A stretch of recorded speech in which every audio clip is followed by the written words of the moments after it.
now it is time for Talking Back and Forth. Talking Back and Forth. Talking Back and Forth. Talking Back and Forth.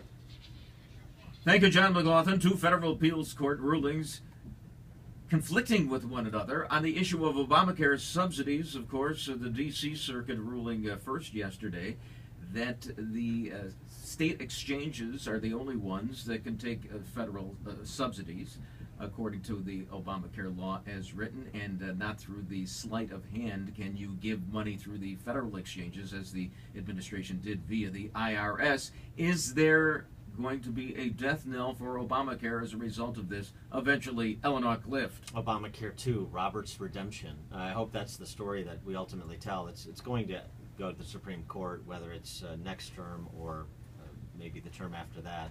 But in the next couple of years, unfortunately, of course, the subsidies continue. The law continues to be further ensconced in operation. But both decisions had something alike, even though they reached different outcomes, which is the plain language of the Obamacare legislation did not provide for state exchanges to provide subsidies. The Virginia court deferred to the IRS rule.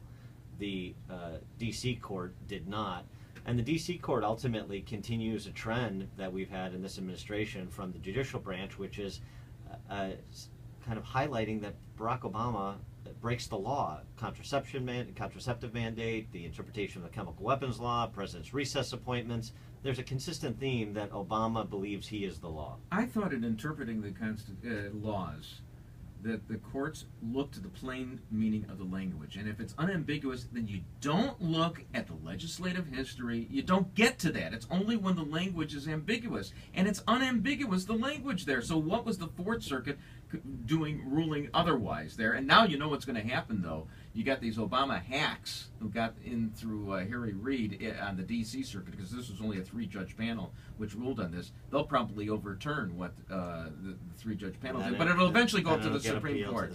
Yeah, and then it'll be a 5-4 decision, right? Is that what, maybe it'll be 7-2?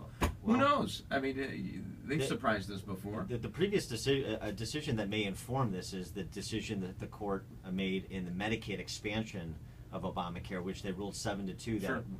that was improper, because the federal government can't force states all the time to do, by mandate, to do something. They have to kind of carrot and stick, and that's not what Medicaid expansion allows. That's not what this legislation provides with respect to the subsidies. Hey, if the language is the language, and it's unambiguous, no matter what the fetching Kirsten Powers is in the Fox News All-Star panel.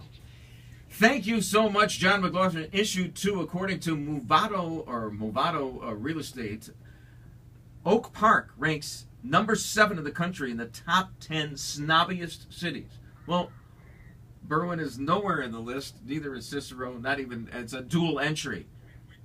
No, not even Wheaton. Wheaton is not snobby at all. No, humble, Oak Park, and of course we knew that all along. Morton, didn't we? Well, yeah.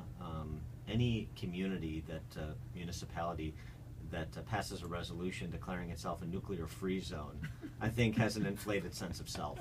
Yeah, that's the near western burb, the near northern burb of Evanston, always trying to rival Oak Park with that. I used to belong to a synagogue that declared itself nuclear-free.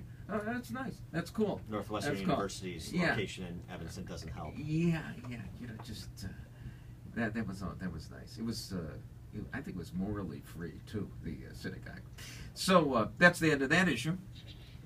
Issue 3, how much sleep can we get? We always talk about too little sleep. Now they're talking about scientists at Arizona State University in Phoenix, and I think there may be some bias here because it's a party school, right? So whatever. There are scientists at Arizona State? Yeah, so there's threshold questions there. There's matters of bias. But you might get too much sleep. They used to say 8 hours. Now they're ratcheting it down to 7 hours. I was kind of hoping it would be like, for me, like the 5 that I get, and for you, the 5 minutes that you get. Jack Jamont. Yeah, it turns out if you're a sloth, that's bad for your health. Boy, who would have figured that out? And I guess so after the 7th hour, that's when you're susceptible to a Freddy Krueger as well. Oh, there you go. All right, so you don't need so much sleep. But, 7 hours is good, and neither one of us is getting that. I get 7 hours over the course of 3 days.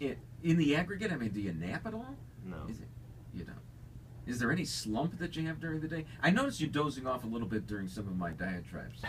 Well, yeah, but you catch a wink here, a wink there. It's not because I'm tired. I just No, I guess just get not. bored. There you go.